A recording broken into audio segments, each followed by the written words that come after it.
Hi everybody, it's Susan from Sunrise Quilt Studio, and today's block is called Garden Path Block. And here is my completed block.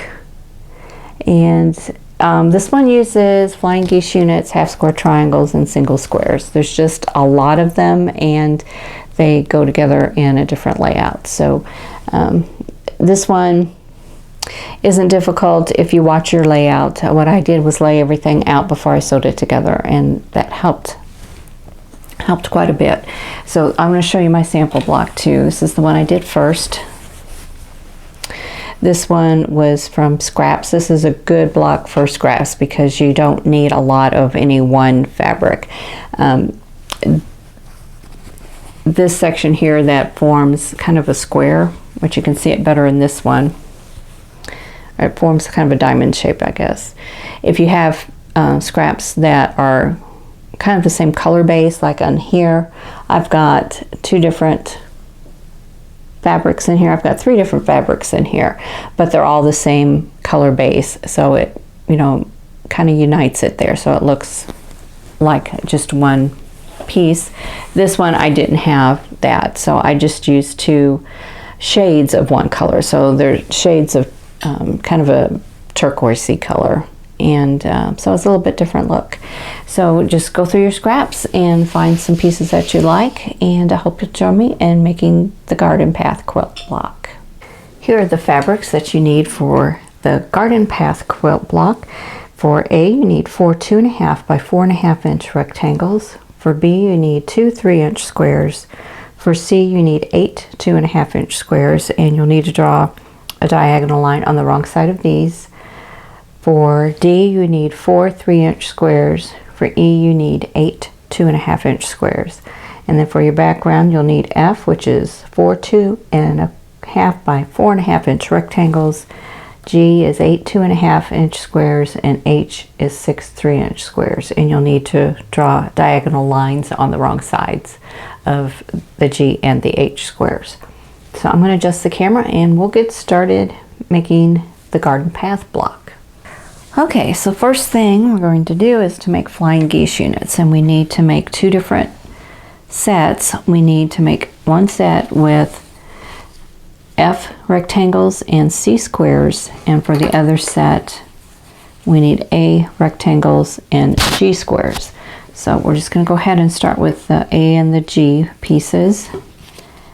And I'm going to take off my markers here, and I'm just going to make some flying geese units. So I'm going to place the G square so that my diagonal line is going from the top center to the bottom right hand corner, and I'm going to line up all the raw edges, and then I'm going to stitch right on that drawn line.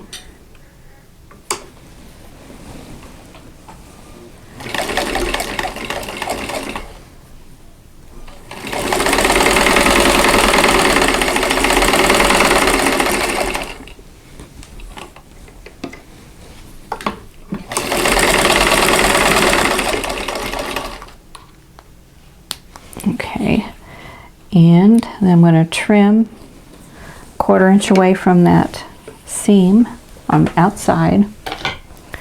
Gives me a seam allowance, and you can use your rotary cutter for this as always. And then I'm going to press this back. Okay, so we have that. And if you've watched my videos before, I do flying geese units on almost every block, so you're familiar with this. Okay, this next square goes on the opposite side, and orientating that drawn line from the top center to the bottom left hand corner, and I'm going to sew on the drawn line on this one.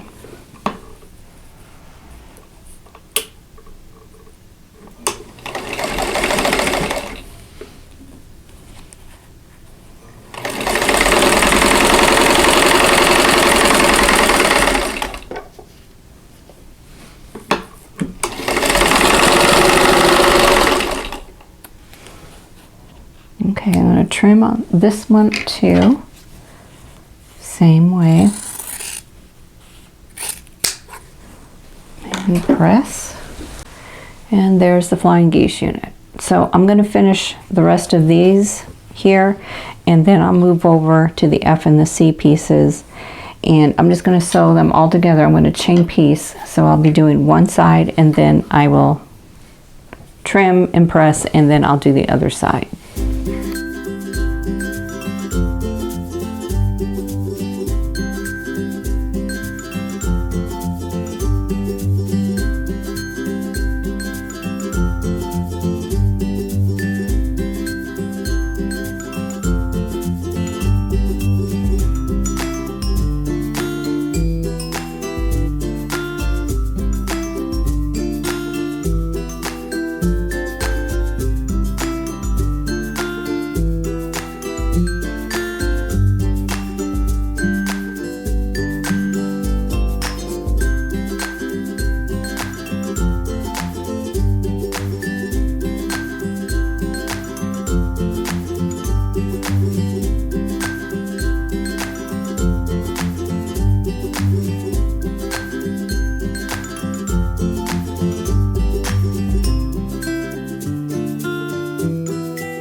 Okay, the next thing we need to do is to make sets of these flying geese units, and we're going to pair them up with each colorway, and we're going to put the one with the light geese and the dark background that's going to go on the bottom, and the dark goose and the light background is going to go on the top. So we're going to sew them together like this, and we'll have 4 sets when we're done.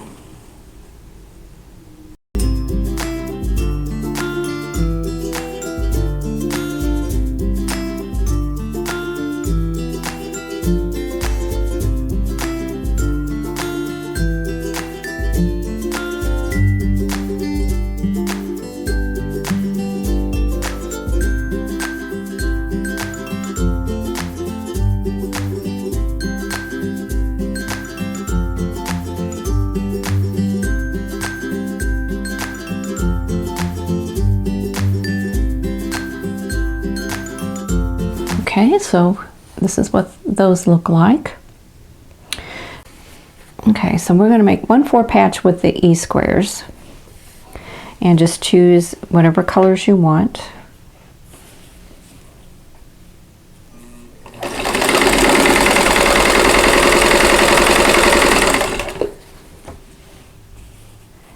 So I'm going to sew them into sets of 2.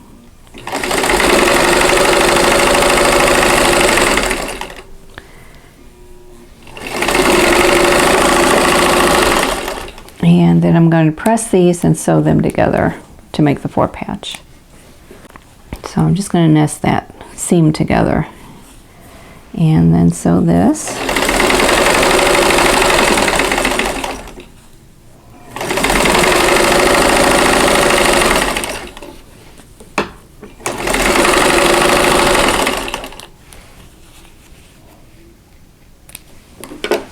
Okay, so here's the 4 patch. So I'm going to set that aside. Okay, now we need to make half square triangles with the D and the H squares and the B and the H squares. So the B squares are both the same color. Now these D squares are a variety of colors. They're the same size though.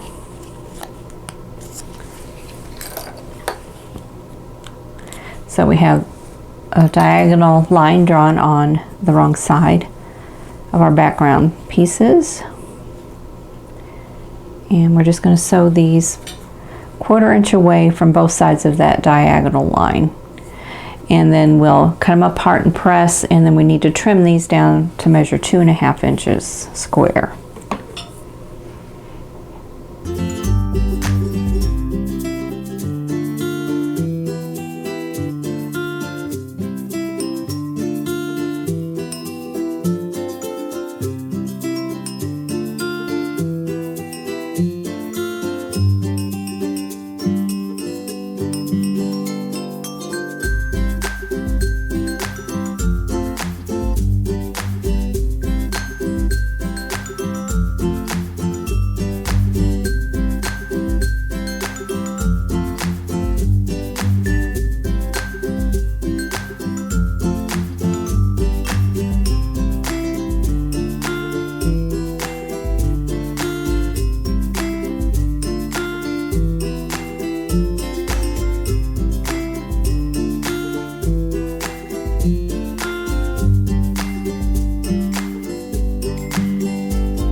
Okay, I'm going to cut these apart, which I wound up having to cut the chains while I was sewing them because they were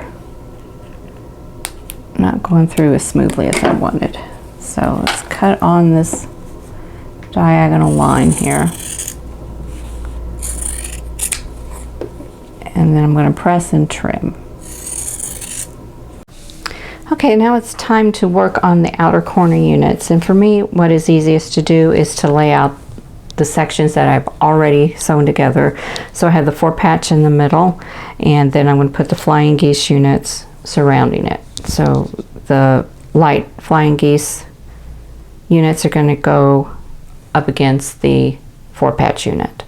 And then we need to make the corners. So the half square triangles that you made 4 that are the same of these would be the B and the H units.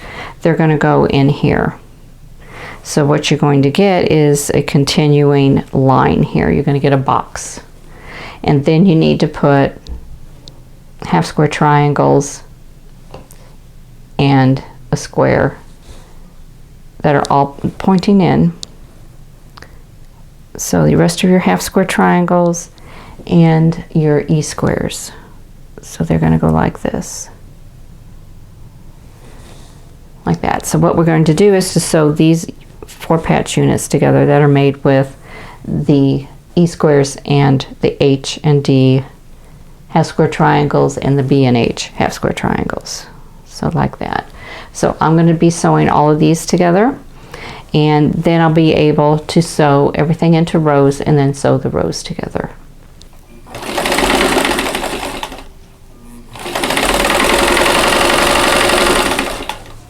Okay, I'm going to be sewing these all 1 corner at a time so that I don't get things too messed up.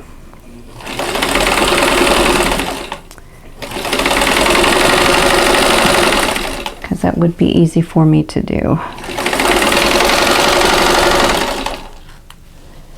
So I'm going to press these seams, and then I'm going to sew these 2 sections together.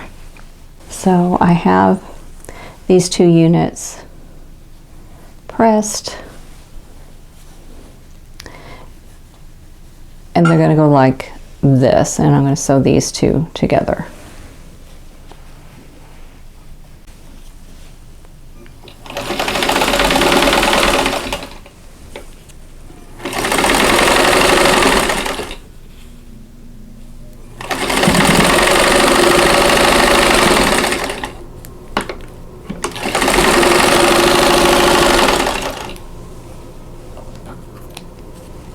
So we have 1 corner done, and I'll work on the next one.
Okay, so I'm going to sew the rows together, and I'm going to go ahead and pin all these seams because there's lots of seams here. There's 4 in each row, so I'm going to go ahead and pin them. And I have the seams pressed. I have the seams pressed in opposite directions.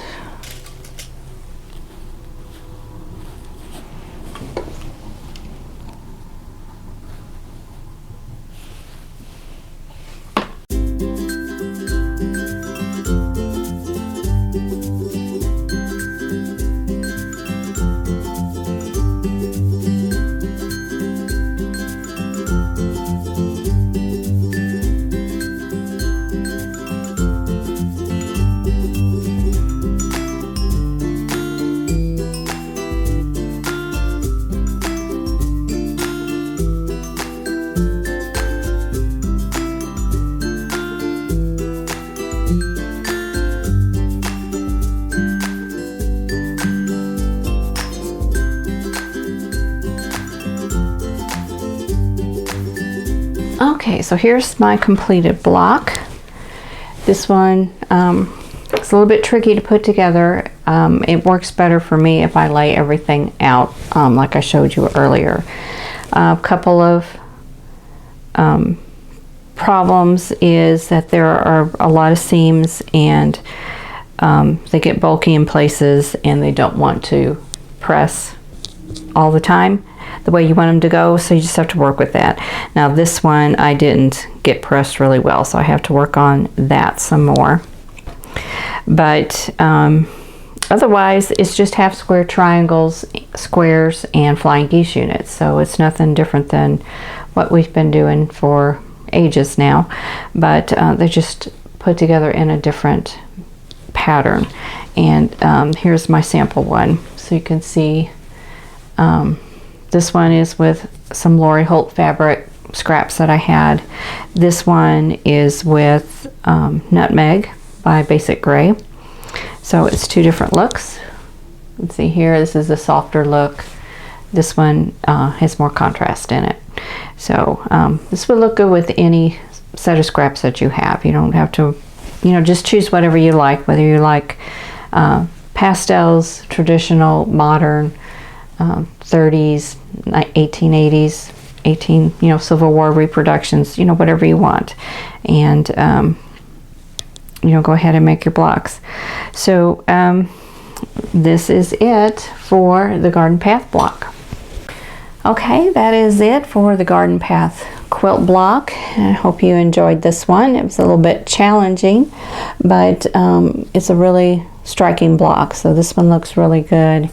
If you use a quilt with just this block in it, or if you use it in a sampler, or maybe use it in a 2-block quilt, that would look good too. So anyway, I hope you will give this block a try.